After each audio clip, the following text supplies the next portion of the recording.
रहा है।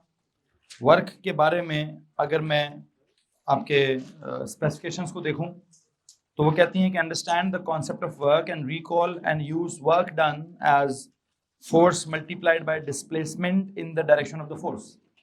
हम इसका क्या सिंबल निकालते हैं? W इक्वल्स टू क्या? F नहीं, डॉट डी नहीं, F D cos theta. Dot D एक एक्स्ट्रा नॉलेज है, डॉट वाला कॉन्सेप्ट हमारे सिलेबस का नहीं है, बस मैं एक्स्ट्रा उसको पढ़ाया। अल्टीमेट जो रिजल्ट है एफ डी कॉस थीटा वो सिलेबस का है। तो आप क्या करें, आप W equals F D cos theta बोल दें। लेकिन मुझे पता सही बोला आपने, एफ डॉट डी गलत नहीं बोला, सही बोला। लेकिन स्पेसिफिकेशन वाले ने डॉट डी नहीं बोला, उसका मतलब force multiply by displacement covered in the direction of force. फिर कहता है जी ये एनर्जी क्या होती है? It is the ability of an object to do work. कहता है जब कोई वर्क करता है, when work is done against gravity, तो एनर्जी इज स्टोर्ड एज क्या?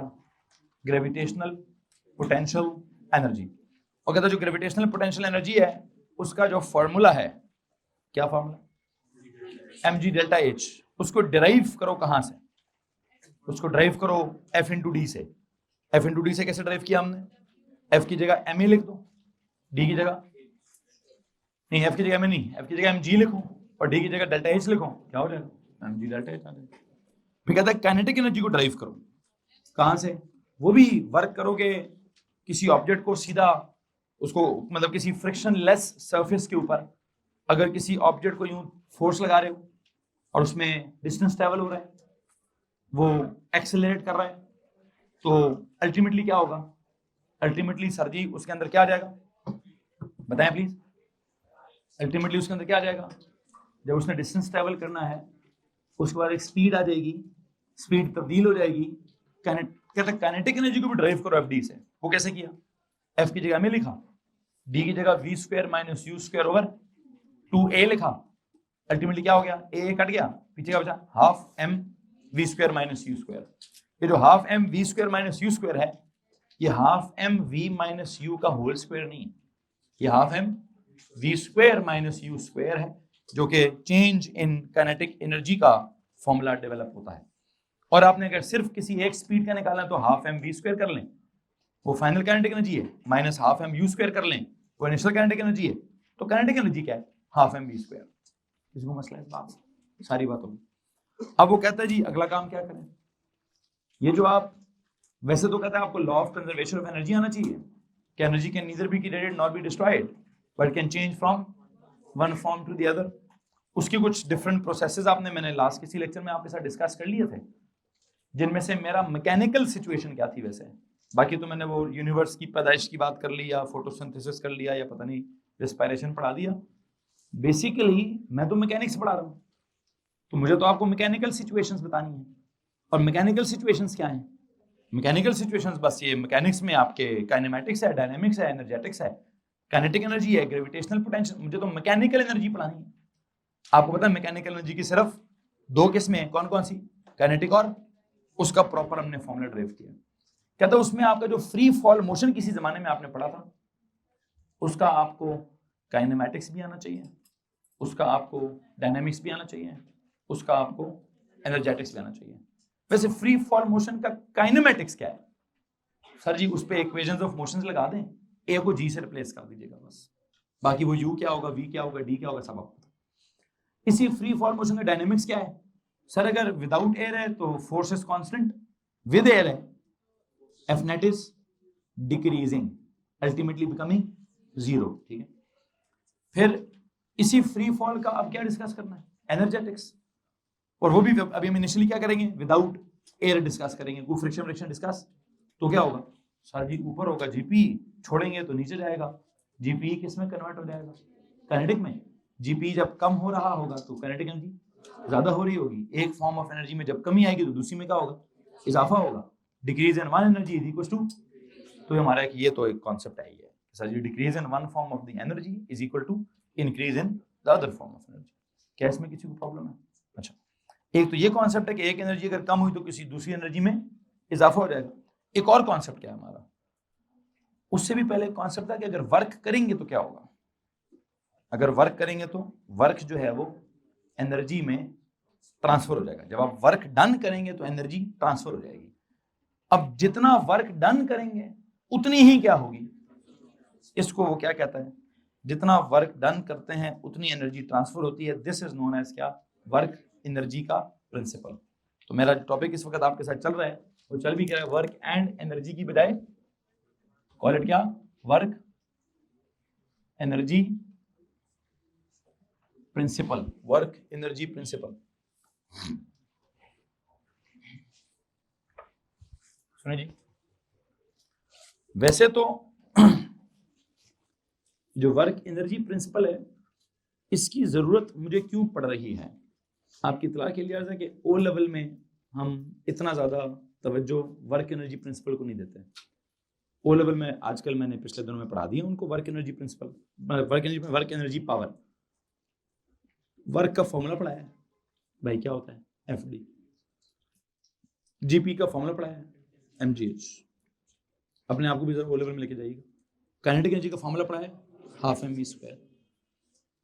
एमजीएच कहां से ड्राइव किया है नहीं बताया उनको, और अगर उन्होंने पूछा भी तो मैंने प्रोपोर्शनैलिटी बता दी है कि भाई जिस ऑब्जेक्ट का मास बहुत ज्यादा होगा उसकी जीपी बहुत ज्यादा होगी, बहुत ऊंचाई से छलांग मारेगा बहुत ऊंचा होगा तो जीपी बहुत ज्यादा होगी, जमीन की ग्रेविटी कम है, जिस प्लैनेट की ग्रेविटी बहुत ज्यादा होगी वहां भी जीपी, तो उन्होंने कहा जी sir direct direct direct M ऊपर जी ऊपर एच ऊपर, बात खत्म। काइनेटिक एनर्जी की बात आई तो उनको मैंने कहा जी हाफ एम वी स्क्वायर, उधर उनको थोड़ा सा फटा हुआ, सर ये हाफ क्यों आया, मैंने कहा प्रोपोर्शनैलिटियों में हमेशा कांस्टेंट 1 थोड़ी होता है, कभी कभार 1/2 भी होता है। कहते अच्छा हाँ ठीक है सर जी, तो वहां हाफ आ गया। फिर वी पे स्क्वायर कैसे आया, तो भाई आपको भी ऐसे ही पढ़ाया था ना, आपको मैंने कौन सा कुछ रॉकेट साइंस पढ़ाई थी, ठीक है कि नहीं नहीं नहीं, यहाँ तो वो एफ की जगह ma लगाओ, डी की जगह V square minus you square over 2a लगाओ, तो a और a कटेगा तो हाफ आएगा, ऐसे पढ़ाया था आपको, यही पढ़ाया था ना। प्रोपोर्शनैलिटी इक्वालिटी में कन्वर्ट होती है, कांस्टेंट आता है, बाकी सारे फार्मूले में कांस्टेंट 1 है, इसमें कांस्टेंट 1/2 है। तो आपने कहा था हाँ सर बिल्कुल ऐसे ही होना चाहिए। सर ये तुमने पूछ लिया होगा तो मैंने कह दिया होगा, अदरवाइज बाकी सबने कहा सर आप क्या कमाल का पढ़ा रहे हैं, बिल्कुल सही कह रहे हैं आप, क्या पूरे सिलेबस में 1-1-1 कांस्टेंट होगा, कभी तो कुछ और होना चाहिए। तो उन्होंने कहा जी सर कभी तो, वो तो इंतजार कर रहे थे बेचारे, सर कब 1 के अलावा कुछ और होगा, आप कहते हैं मोस्टली 1, मैं उनको कहता हूं the constant of proportionality is mostly 1, वो इंतजार में थे सर, आपने कहा था नॉट ऑलवेज 1 नहीं कहा, आपने कहा है मोस्टली 1, तो कोई तो जगह होगी कि जब कांस्टेंट जो है वो 1 की जगह तो वो आ गई, तो उन्होंने कहा सर शुक्र है कोई तो फार्मूला है जिसमें कांस्टेंट आ गया। फिर फंसे किधर, कहते हैं सर ये m को आपने एक दफा लिखा है, v पे आपने क्या लगा दिया स्क्वायर, मैंने उनको कहा देखो ना एनर्जी का नाम है काइनेटिक, क्या नाम, तो काइनेटिक क्या होता है, उसमें मूवमेंट होती है, उसमें स्पीड होती है, तो सारा काम ही स्पीड का है, मैथ्स तो वैसे लगाया मैंने बीच में, तो सर सारा काम स्पीड का तो क्या करूं, मैं कहा स्पीड पे स्क्वायर लगा दो, हैं उससे क्या होगा, उसकी अहमियत में इजाफा होगा, उसकी उसकी इंपॉर्टेंस, उसकी सिग्निफिकेंस, सारा फार्मूला पता चलेगा सर स्पीड वाला फार्मूला है, स्पीड पे स्क्वायर होना लाजमी। तो कहा हाँ सर ऐसा होता है, मैंने कहा हाँ बिल्कुल ऐसा होता है, मैंने कहा सर ओके जी हाफ एम वी स्क्वायर, ऐसा रटा मारा उन्होंने, कभी भी आप भी रटा मार कर आए ना, हाफ एम वी स्क्वायर आपको भूलेगा कभी, ये एक वाइड फार्मूला बच्चे को कभी भूलते ही नहीं, ठीक है, एमजीएच भी याद रखता है। हाँ आजकल उनको मैं रो जीएच पढ़ा रहा हूँ तो बेचारे परेशान है, कहते हैं सर जी ये आपने उस दिन कहा था एमजीएच, अब आप कहते हैं रो जीएच, तो उस दिन आपके कहा था वो जीपीई है, अब आपने कहता एक सिर्फ आपने एम को रो बना दिया है, आपने पकड़ के उसको हाइड्रोस्टैटिक प्रेशर बना दिया, बेचारा आजकल परेशान है, उस परेशानी का भी इलाज है। भाई किसने कहा है परेशान और रटा मारना है, वो कहेगा जीपी निकालो तो कहना एमजीएच से निकालेंगे, वो कहेगा प्रेशर निकालो तो रो जीएच से निकालेंगे, ठीक है। तो आजकल रटे लगा रहे हैं, ओ लेवल वाले अच्छे रटे लगा रहे हैं, ठीक है, लेकिन ए लेवल वाले को क्या सोचना है, सर को खाला का घर थोड़ी चल रहा है कि जब दिल किया तो एमजीएच, जब दिल किया तो रो जीएच, ऐसा नहीं होगा। क्या होगा, प्रॉपर साइंस डेवलप करेंगे आप, मैं आप प्रोपोर्शनैलिटी में बिलीव नहीं करेंगे, आप प्रोपोर्शनैलिटी वो हमें बस वो ये ज्यादा होगा तो वो ज्यादा होगा, ये थोड़ा ज्यादा होगा तो वो ज्यादा होगा, मतलब ये ज्यादा होगा तो वो ज्यादा से भी ज्यादा होगा, ऐसा कुछ नहीं होगा। क्या होगा सर, आप पहले कोई स्टैंडर्ड बनाएंगे, अगर आप इक्वेशंस ऑफ मोशंस की बात करना चाहते हैं लाइक v = u + at, या तो उसको भी आप क्या करेंगे, पहले बताएंगे इक्वेशनें कहां से आई हैं, वो भी मैंने बताई है, वैसे कहां से आई थी वो पता नहीं, distance, total distance over total time, u + v/2 से हम सारा कुछ निकाल लेते हैं। फिर क्या होता है, फिर आपने ये जो काइनेटिक एनर्जी और पोटेंशियल एनर्जी, हमने कहा सर ये बेशक पढ़ी है हमने, लेकिन आपको बताना पड़ेगा कि ये कैसे हाफ कहां से आया है, v पे स्क्वायर क्यों आया है, तो मैंने वो भी आपको बता दिया कि यार वो कहां से ड्राइव हो रहा है कहां से नहीं हो रहा, ठीक है। फिर अब करते करते एक हमने कल डिस्कस किया वो law of conservation of energy, उसको तो वो तो बड़ा सिंपल, तो सिर्फ एनर्जी एनर्जी है, लेकिन हम कहते हैं नहीं जी एनर्जी एनर्जी नहीं खेलनी, वर्क एनर्जी खेलनी है। क्या खेलना है? ये जो वर्क एनर्जी खेलना है, ये क्यों खेलना है? सर आप ओ लेवल से कहते आ रहे हैं वर्क भी जूल्स में है और एनर्जी भी जूल्स में है।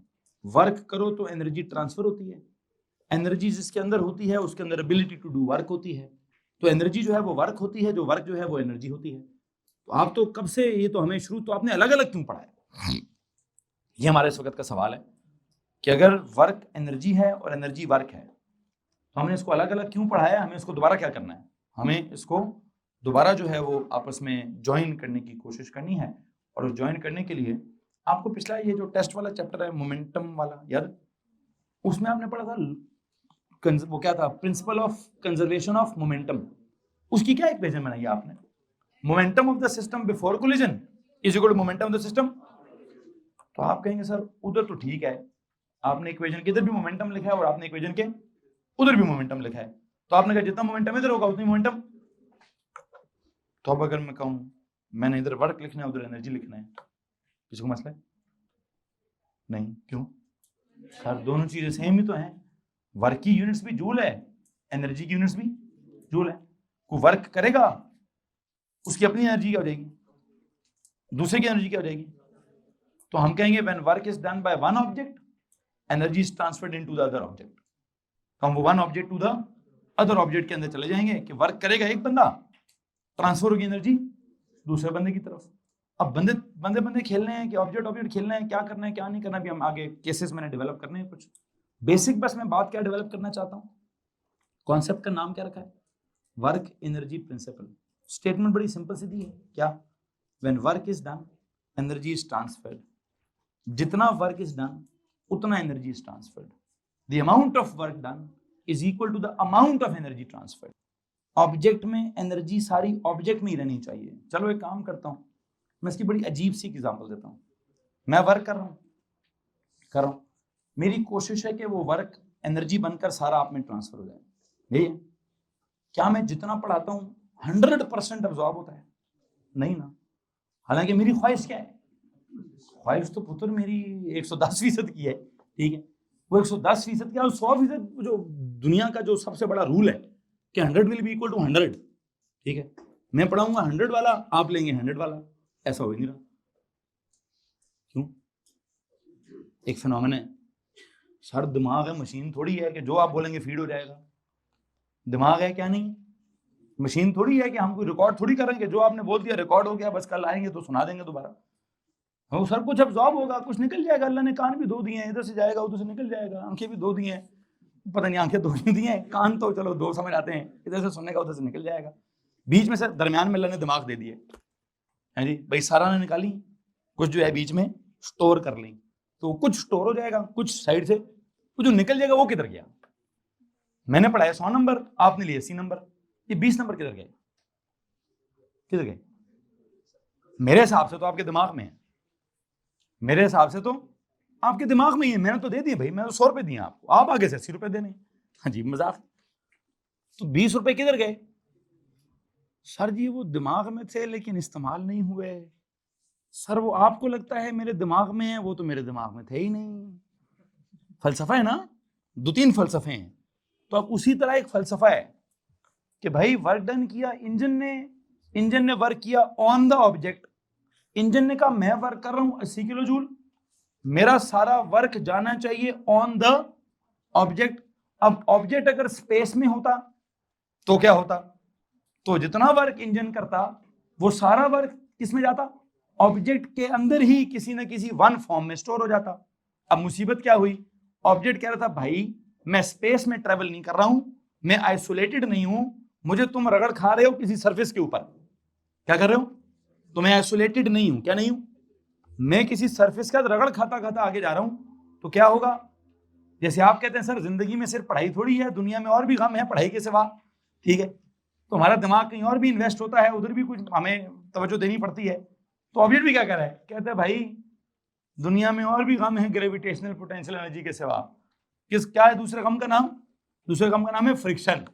तो क्या हो रहा है, जब हम रगड़ खा के आगे जाते हैं ना सर, वो फ्रिक्शन के अंदर भी कोई एनर्जी होती, स्टोर ही है, होती क्या है? अब वो स्टोर किस किस में हो रही है? ऑब्जेक्ट के अंदर भी स्टोर हो रही है।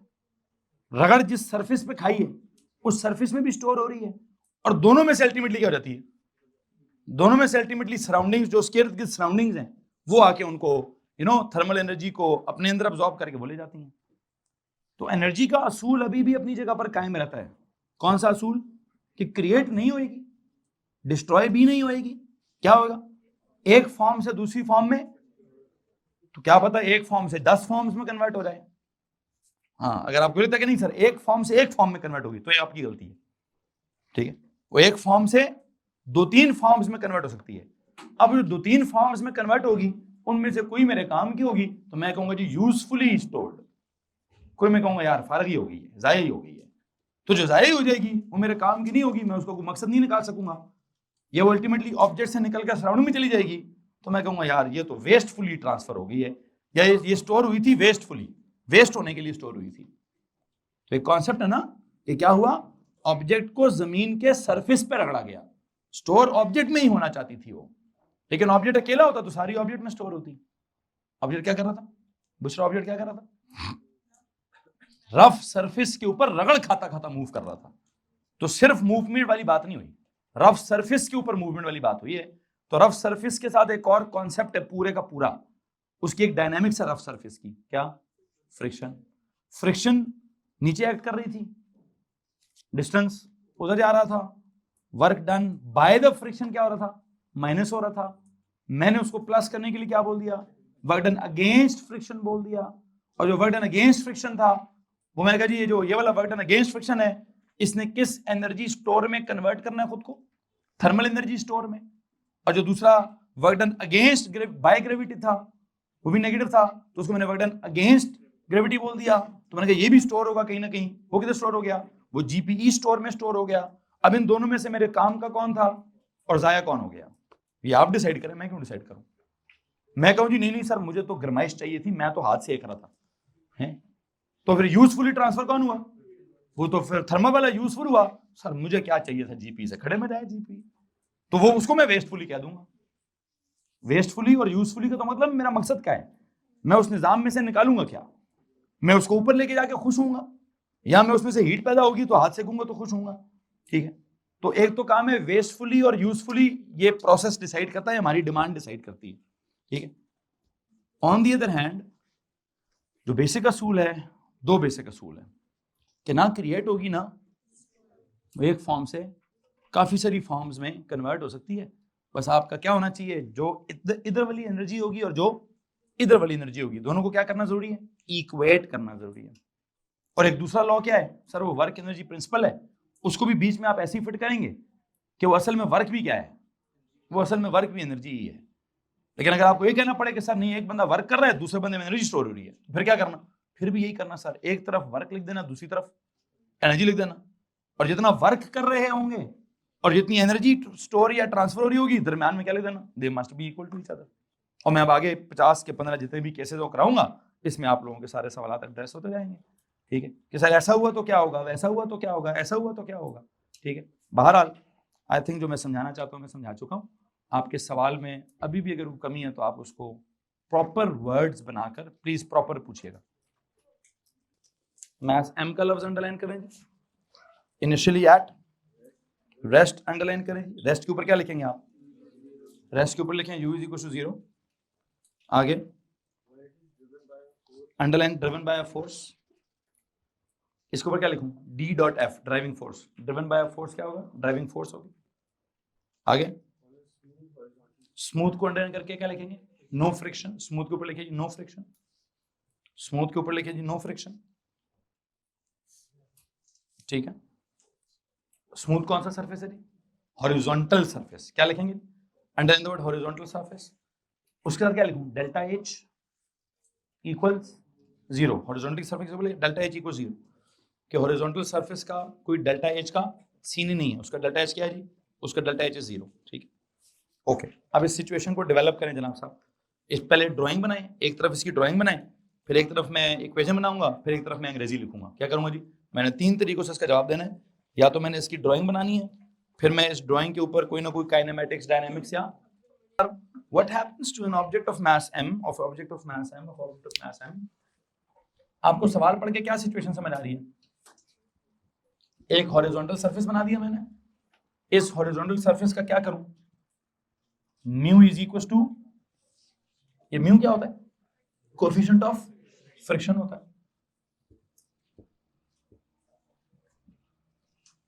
फिर एक ऑब्जेक्ट है, ऑब्जेक्ट ऑफ मैस, ऑब्जेक्ट आ गया, मैस m आ गया, ठीक है जी। An object of mass m initially at rest, rest का मतलब u इज इक्वल टू 0 आ गया। Driven by a force, driven by a force में कौन आ गया जी? ड्राइविंग फोर्स आ गया। फिर on a smooth horizontal surface, तो बताएं होगा क्या? क्या होगा जी? क्या होगा बच्चों? काइनेमैटिक्स भी डिस्कस कर रहे हैं, फिर इसकी मुझे डायनामिक्स भी डिस्कस कराएं, और फिर मुझे इसकी एनर्जेटिक्स भी डिस्कस करवाएं। यू नो, सबसे पहली बात यह है कि सर जी ड्राइविंग फोर्स जब होती है ना, if it is the net force, I hope you can know, you know के फ्रिक्शन इस हॉरिजॉन्टल डायरेक्शन में, वैसे वर्टिकल का क्या सीन है? नीचे ऊपर आर आपस में क्या है? बैलेंस्ड है। आई थिंक अगर आप इसका वेट और आर ड्रॉ करना चाहते हैं तो वो बैलेंस्ड है, तो मैं डिस्कस भी क्यों करूं? हाँ जी, मुझे उनको डिस्कस ही नहीं करना। मुझे किसको डिस्कस करना है? कौन है अनबैलेंस्ड? यहाँ एक नोट वैसे लिखवा देता हूं। ये कौन है जी? वेट। ये कौन है जी? आर। डब्ल्यू और आर क्या है? इक्वल, पहली बात ये निकल गया। फिर ड्राइविंग फोर्स क्या है? एक तो है इट इज इक्वल टू क्या है? नेट फोर्स है। तो नेट फोर्स क्या कॉज करती है? नेट फोर्स क्या कॉज करती है? It causes acceleration. ये नेट फोर्स आ गई, इट कॉजेज क्या जी? m into A for acceleration. इसकी वजह से क्या होगा? सिस्टम के अंदर एक्सेलरेशन पैदा होगी। एक्सेलरेशन के लिए एरो कैसा बनाता होता हूं मैं? डबल एरो वाला। एक्सेलरेशन के लिए क्या करता होता हूं मैं? याद रखिएगा, ड्राइंग के ऊपर के सिस्टम कहां जाएगा? सिस्टम इस तरफ एक्सेलरेट करेगा। वैसे इसके एक्सेलरेट करने का मतलब क्या है? What is mean by accelerate करेगा? Speed will increase. अगर इसकी स्पीड इंक्रीज होगी तो किसी देर के बाद, कुछ देर के बाद ये कहां होगा?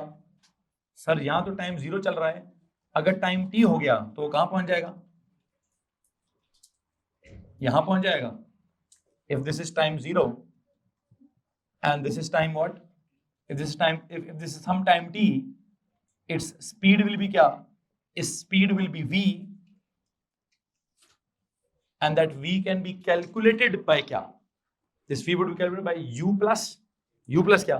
सर ये आप निकालेंगे कहां से? ये v निकाल लीजिएगा आप कहां से जी? u plus at से। ये v कहां से निकाल लीजिएगा? this v will be, तो एक u plus at कौन हो गया? Kinematics. f net is equal to m क्या हो गया? डायनामिक्स। मुझे नहीं है इंटरेस्ट दोनों में, मुझे इंटरेस्ट है इसकी एनर्जेटिक्स में। क्या है एनर्जेटिक्स जनाब साहब? कि sir ji work done by the driving force होगा, चेंज इन काइनेटिक एनर्जी होगा। क्या होगा जनाब साहब? मैं करूंगा क्या? करूंगा मैं work done by the driving force. उससे होगा क्या? उससे होगा ये कि चूंकि देखें ना, हमने कहा जी फोर्स ने बेसिकली एक्सेलरेशन कराई, एक्सेलरेशन ने बेसिकली स्पीड बढ़ाई, स्पीड वहां पे 0 थी, वहां ज्यादा हो गई। तो अब इस बात को कैसे लिखूं? हाँ, इधर अगर आप लिखना चाहते हैं तो मैं लिखवाना चाहता हूं जी फोर्स कॉजेज एक्सेलरेशन, फिर एक्सेलरेशन कॉजेज क्या? Increase in speed. I think वो सिंबल्स में काफी है। मैं डायनामिक्स वाले अंग्रेजी के जुमले लिखवाना चाहता हूँ, काइनेमैटिक्स के भी अंग्रेजी के जुमले लिखवाना चाहता हूँ, बट जो एनर्जेटिक्स है उसकी मैं प्रॉपर स्टेटमेंट्स लिखवाना चाहता हूँ। और मैं एनर्जेटिक्स की क्या स्टेटमेंट लिखवाना चाहूंगा? आई थिंक लिखिए जनाब साहब, work done by the driving force is equal to क्या? Work done by the driving force. Drawing class में बनानी है भाई, ड्राइंग के बगैर क्या होगा? Work done by the driving force is equal to क्या? क्या जी? इंक्रीज इन क्या? इंक्रीज इन क्या भाई? Increase in kinetic energy. इस सिचुएशन में बड़ा ऑब्वियस फिनोमेना हो रहा है कि जो work done by the driving force है वो, कुछ सवाल है तो हाथ खड़ा कर दीजिए। क्या सिचुएशन है जी इस केस में? सर जी जो वर्क डन हो रहा है बाय द ड्राइविंग फोर्स वो किसके बराबर है? वो इंक्रीज इन काइनेटिक एनर्जी के बराबर है। इस बात में अगर किसी के पास कुछ सवाल है तो हाथ खड़ा कर दीजिए। अब मुझे एक बात बताएं, वैसे ड्राइंग में एक चीज मिसिंग है, एट टाइम टी कितना डिस्टेंस ट्रेवल होगा?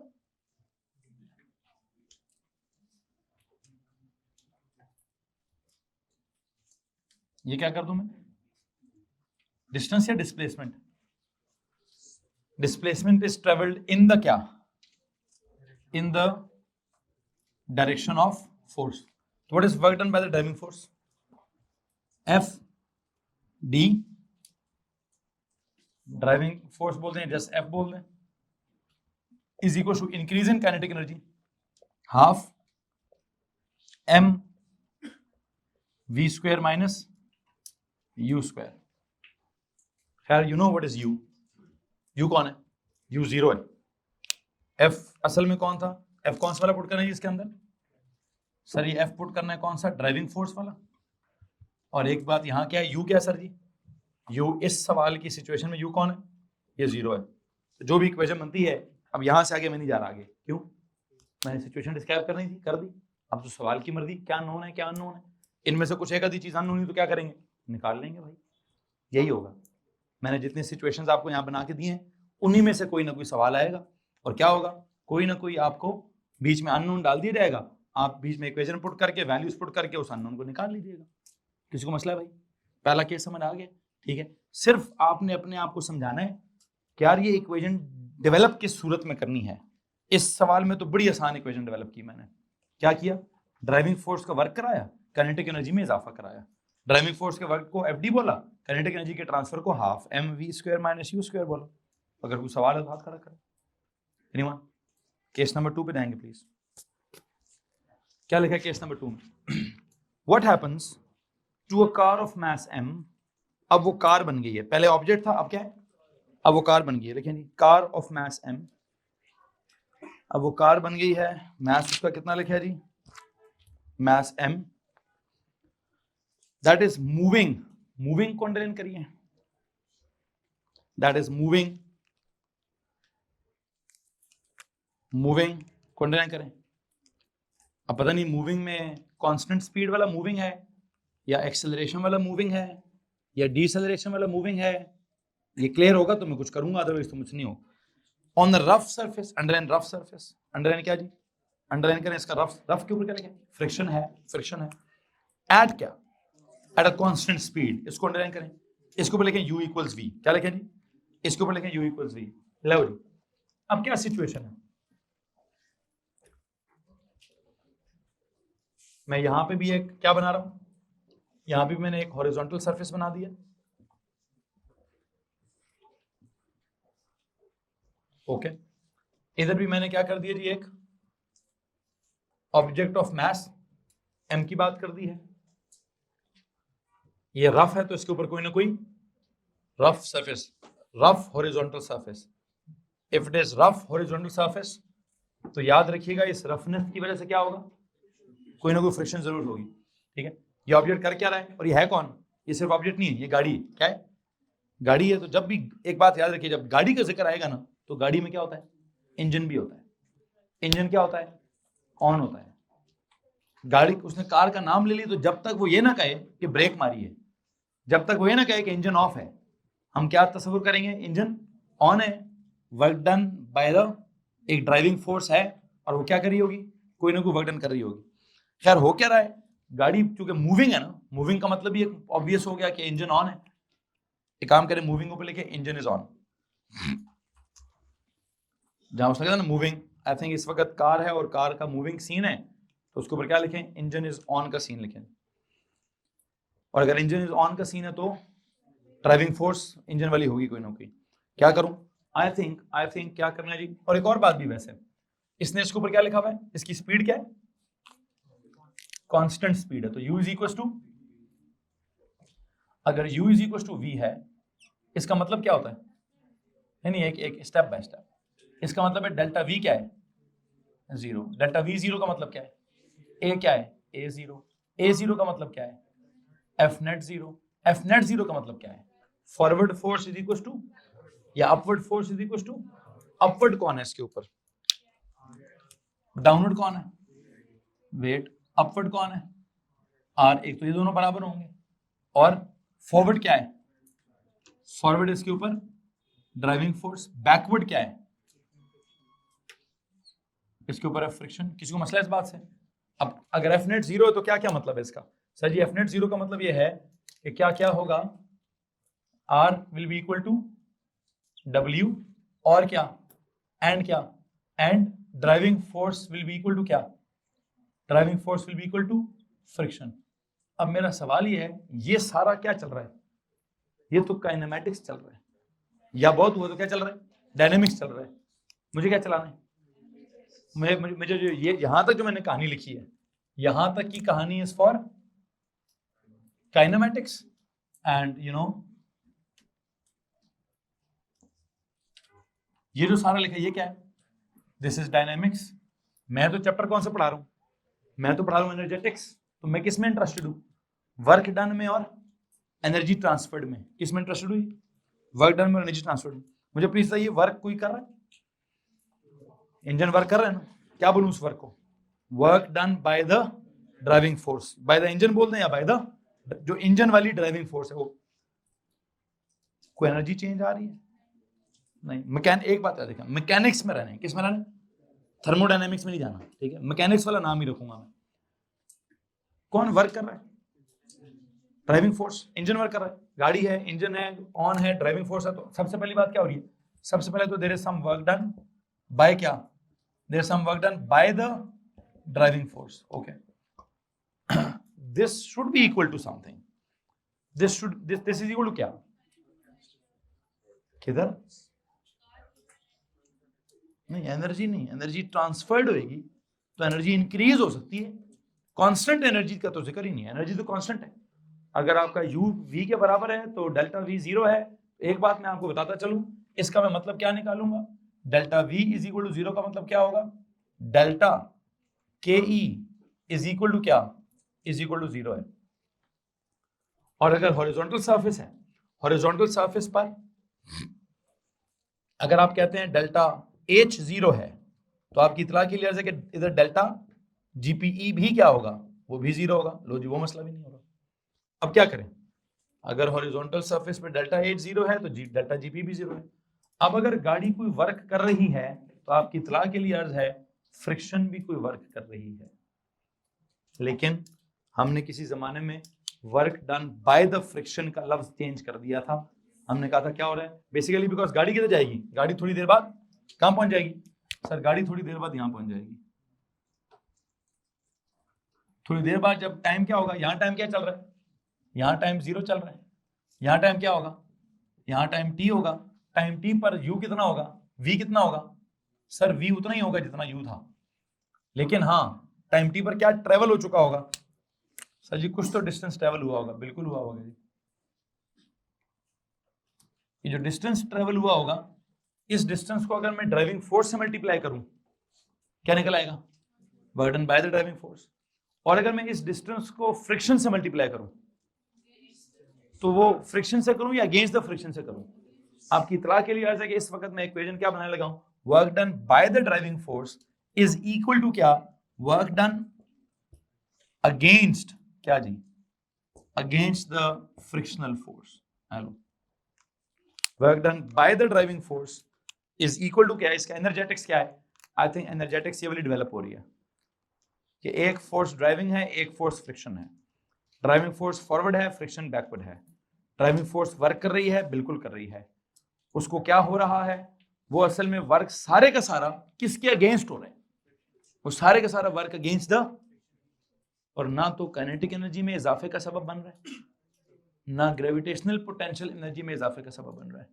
गाड़ी का जितना जोर लग रहा है किस काम के लिए लग रहा है, वो सारा जोर फ्रिक्शन के अगेंस्ट लग रहा है, ठीक है जी। या तो वो सारा जोर फ्रिक्शन को बैलेंस करने के लिए लग रहा है, या वो सारा जोर क्या हो रहा है, फ्रिक्शन को ओवरकम करने के लिए लग रहा है, या वो वर्क डन अगेंस्ट फ्रिक्शन के तौर पे लग रहा है। अब हो क्या रहा है, सर जी जब मैं गाड़ी चला रहा था तो मैंने गाड़ी यहां से स्टार्ट की थी। मैंने कैसे स्टार्ट किया था, मैंने गाड़ी ऐसे स्टार्ट की थी, आई वॉज एट रेस्ट, बल्कि नहीं, अब मैं एक और सिचुएशन डेवलप करूंगा। जाइए जरा सिचुएशन नंबर सी पर जाएं जी, सिचुएशन नंबर सी पे जाएं।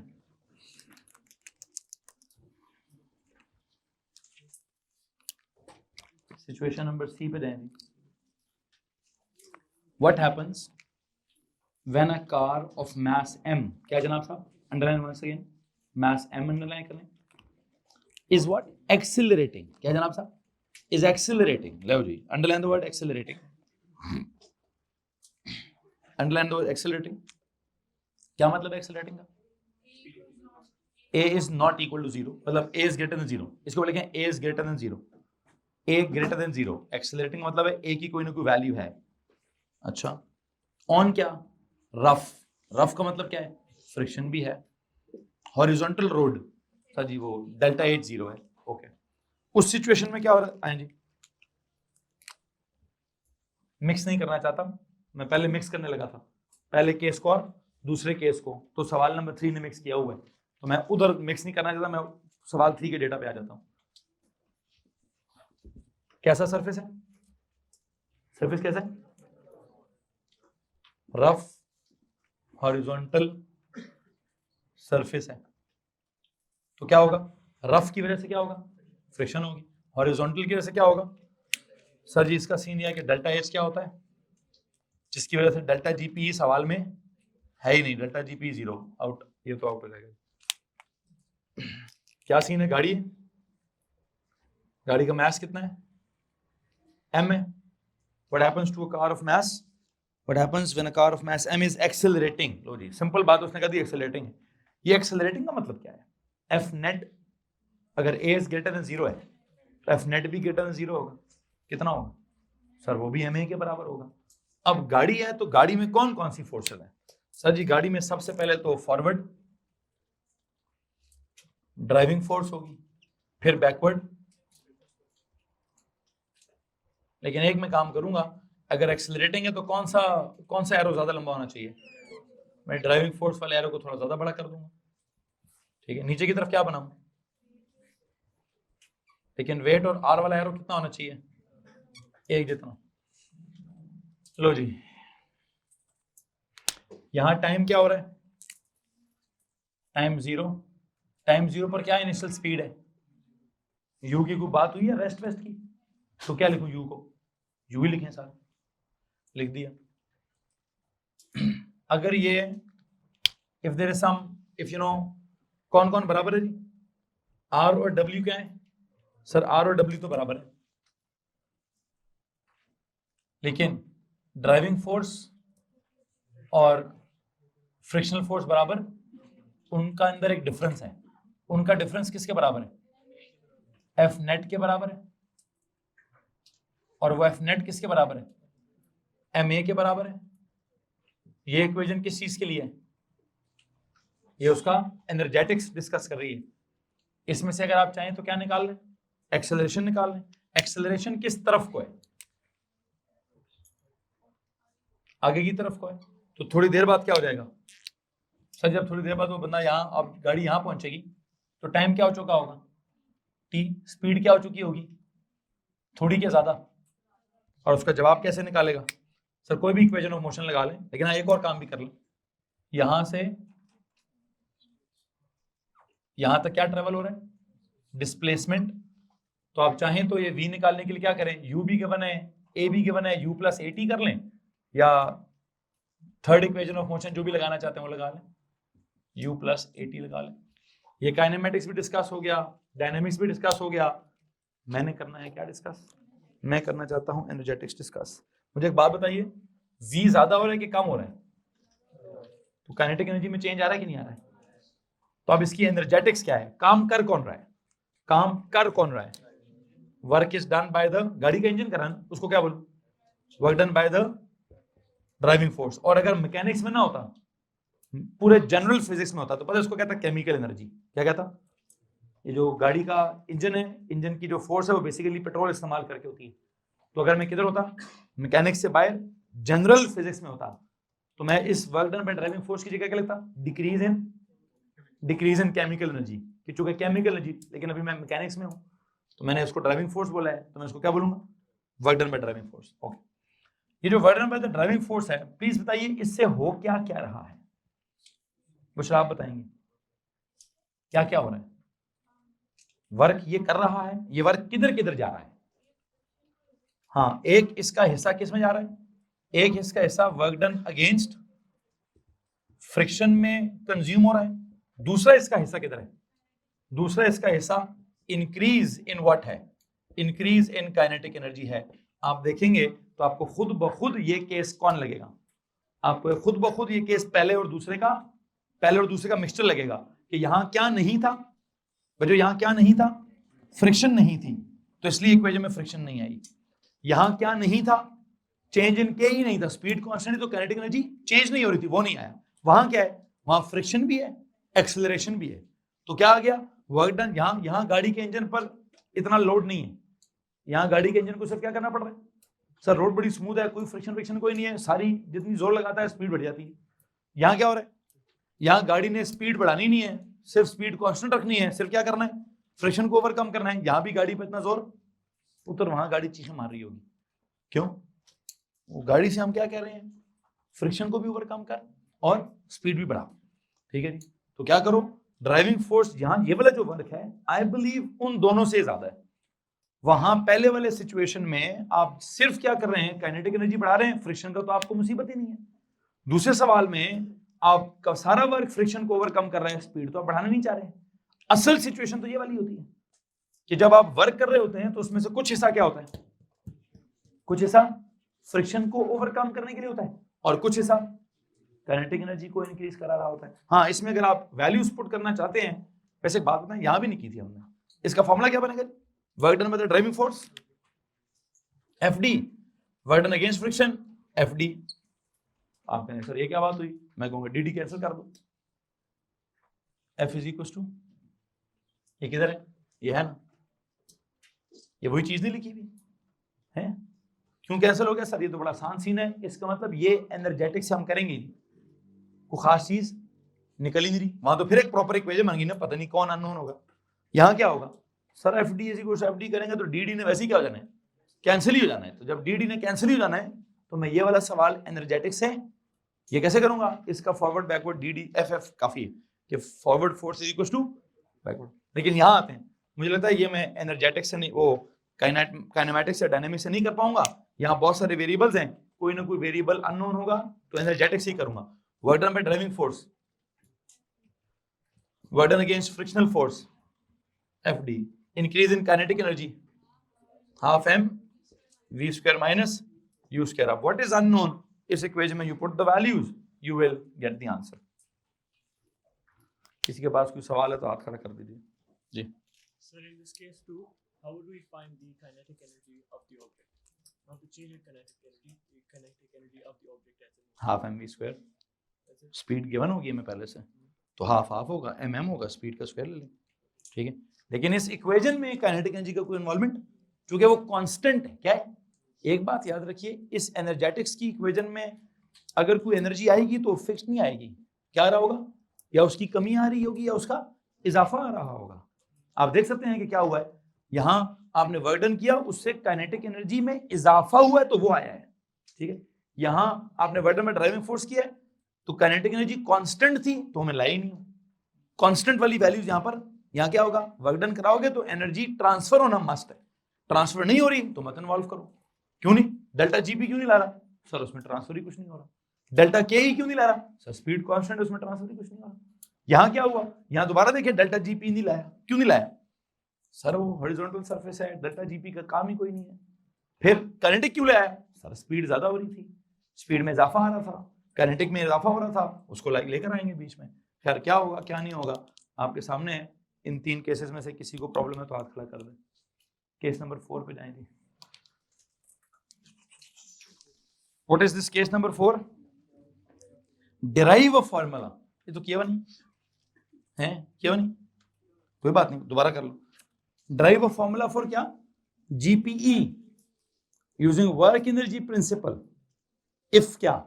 If an object of mass m, underline the word object of mass m, lifted vertically upwards through a height h, lifted vertically upward through a height H, उसको वैसे इसने as कहा है, हम होते तो क्या कहते हैं, डेल्टा एज। एट क्या, at a constant speed, under an constant speed, उसके साथ क्या लिखे, u इक्वल्स v। लो जी, what is happening in case 4, an object of mass m is lifted vertically upward, lifted vertically upwards, याद रखिएगा जी, there is an object of mass m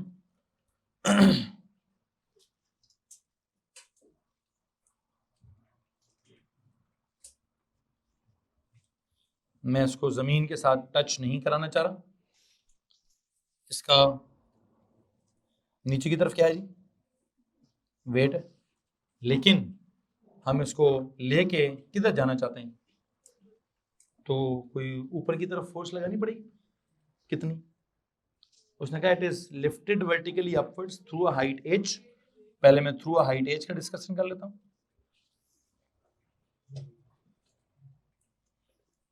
ठीक है।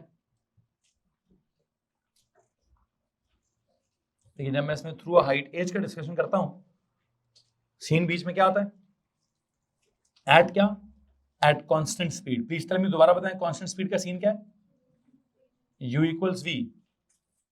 डोंट वरी, ये मत पूछना सर असल में कैसे होगा, एक सिचुएशन है बस, सवाल ने डिसाइड किया, क्या पता ऊपर लेके जाते हैं तो स्पीड कम हो रही हो, वो एक अलग केस होगा।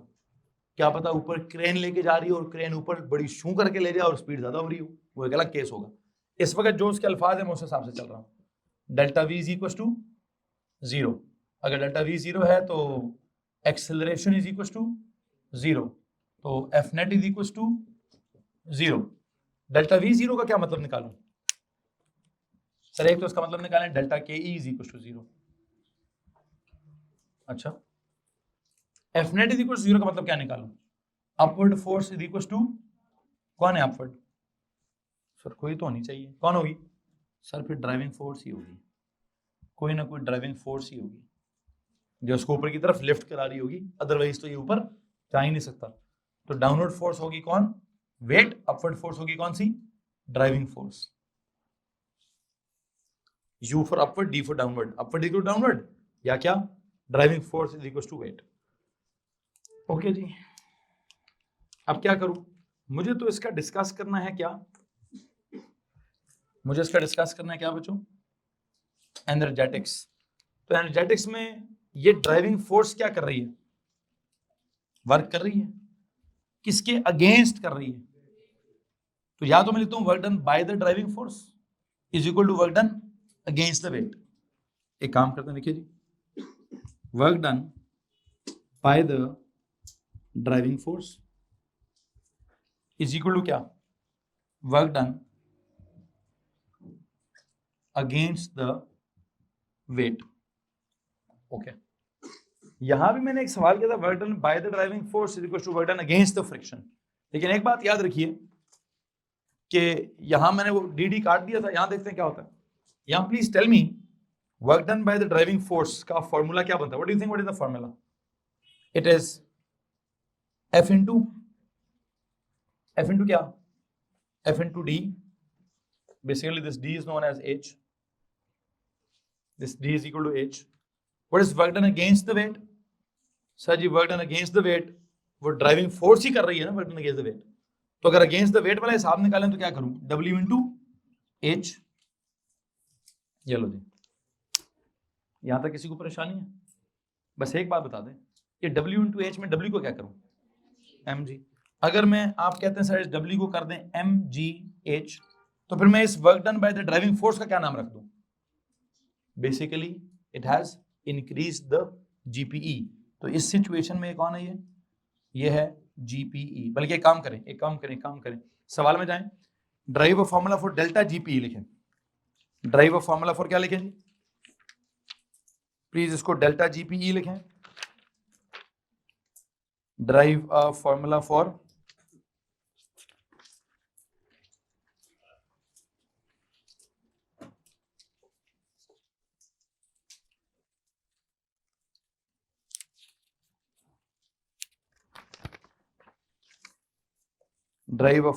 क्या, delta GPE। Using work energy principal, if N object of mass m is lifted vertically upwards through a height delta h, उसको डेल्टा h लिखें एट अ कांस्टेंट स्पीड। मैं h नहीं, वो h तो वो लेवल की टर्मिनोलॉजीज हैं, मैं यहाँ डेल्टा h ही कहना चाहता हूँ। यहाँ पर भी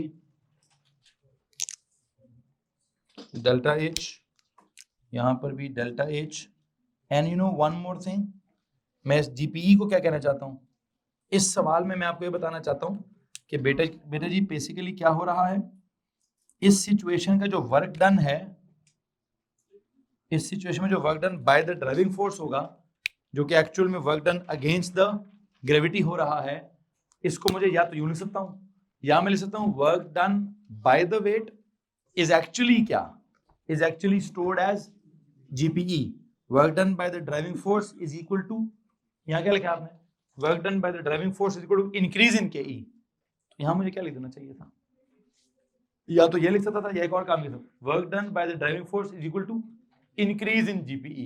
इसमें किसी को मसला है भाई? एनीवन?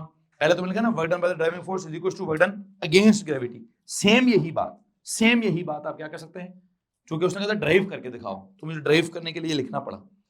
अब अगर मैं ड्राइव कर चुका हूं, तो मुझे क्या लिखना चाहिए था, अगर सवाल में मैं ड्राइव कर चुका हूं तो मैं इसको ऐसे लिखता हूं, work done by the driving force, in the first example it was क्या, work done by driving force क्या कॉज करती है, एनर्जी ट्रांसफर करती है। तो यहां work done by the driving force क्या कॉज कर रही है, कोई एनर्जी ट्रांसफर कर रही होगी, कौन सी वाली, इंक्रीज इन। तो यहां मुझे क्या लिखना चाहिए, work done by the driving force, जो कि असल में वर्क डन अगेंस्ट ग्रेविटी भी है, लेकिन वर्क डन अगेंस्ट ग्रेविटी का टर्म आज के बाद मैंने इस्तेमाल कर रहा है। जब भी कभी किसी सवाल में वर्क डन अगेंस्ट ग्रेविटी का वर्ड आएगा, तो याद रखिए मैं उसको किससे रिप्लेस करूंगा, किसी एनर्जी से। किस एनर्जी से, इंक्रीज इन GPE से, इंक्रीज इन GPE से। क्यों? GPE is a mechanical energy. What is it? It's a mechanical energy. So if it is a mechanical energy, I think I should take this into account कि अब आप ये पूछेंगे sir अगर आपने work done against gravity को increase in GPE कह दिया है, तो वर्क डन अगेंस्ट फ्रिक्शन को आपने इंक्रीज इन थर्मल क्यों नहीं कहा? वो मेरे मैकेनिक्स का हिस्सा, उसको मैं वर्क डन अगेंस्ट फ्रिक्शन नहीं कहना चाहता हूँ, लेकिन आपको पता होना चाहिए मैं कर सकता था यहाँ पे भी। जैसे वहां वर्क डन अगेंस्ट ग्रेविटी को इंक्रीज इन GPE बोल दिया है, तो यहाँ वर्क डन अगेंस्ट फ्रिक्शन को इंक्रीज इन थर्मल एनर्जी भी मैं कह सकता था, लेकिन थर्मल एनर्जी मेरे सिलेबस का भी हिस्सा नहीं है, तो मैं उस तरह की इक्वेशन नहीं बनाना चाहता। मैं किस तरह की इक्वेशन बनाना चाहता हूँ, आपके सामने है, मैंने यहाँ work done by the driving force का जिक्र किया है, और जो वर्क डन अगेंस्ट ग्रेविटी था या वर्क डन अगेंस्ट वेट था, उसको इग्नोर नहीं किया, उसको किसी और लफ्ज में बयान किया है। उसको किस लफ्ज में बयान किया है, उसको आपके सामने इंक्रीज इन GPE के वर्ड में बयान किया है। बहरहाल यहाँ पे क्या करें, इसको लिखें जी FD लिखें, फिर इसको क्या लिखें, mg डेल्टा H लिखें, और अगर आपका दिल करता है तो आप कहेंगे सर जी मैंने इस F की जगह वेट लिखना है, इस D की जगह डेल्टा H लिखना है, तो आप क्या कर दें, तो भी यही बनेगा। फिर अगर आप कहते हैं नहीं सर मैंने इस वेट की जगह mg लिखना है, तो आप इधर mg डेल्टा H लिख दें, तो फिर उधर भी क्या आ जाएगा, उधर भी mg डेल्टा H आ जाएगा। किसको मसला तो आप हाथ खड़ा कर दीजिए। एनीवन? चूंकि दोनों तरफ सेम चीजें आ रही हैं, तो ये कॉन्सेप्ट उसने कहा डिराइव करने के लिए इस्तेमाल किया। इस केस में उसने क्या कहा जी, केस तो बनाए, केस 4 तो बनाए, लेकिन उसने कहा इस केस 4 की बजाय हम आगे इक्वेशन केस 5 के लिए बना लेंगे। इसका मकसद उसने क्या कर दिया, डिराइव एंड व्हाट, जो कि हालांकि मैंने पहले भी किया हुआ था, मुझे यहाँ इसको इस तरह से लिखना नहीं चाहिए था, मुझे सीधा सीधा यहाँ कहना चाहिए था कि what happens if N object of mass m is what. एक काम करें, अगर आपने पहले दूसरे पैटर्न में लिखा है तो अब इसके नीचे केस दोबारा बना लें। अगर आपने पुराना पैटर्न खत्म कर दिया तो आप ड्राइव के हिसाब से ना बनाए सवाल। अब क्या सवाल बने, जैसे ऊपर वाले सवाल बने हुए, क्या बने हुए सारे सवाल, what happens what happens what happens. तो यहाँ भी क्या लिखें, what happens if N object of mass m is lifted vertically upwards through a height delta H eight constant speed. लेकिन जी व्हाट हैपेंस नहीं, यही जिसका जवाब मैंने ये लिखा है ना, ये जिसका जवाब है, ये किसका जवाब है, इसी केस को ड्राइव के बजाय बल्कि नहीं ना लिखें। समझ आपको आ गया, बात खत्म है भाई। किसी के पास कोई सवाल है? एनीवन? आई थिंक मैं आज के लेक्चर में यही 4 केसेस डिस्कस करना चाहूँगा। बाकी आपसे गुजारिश है कि आप बेटा इसको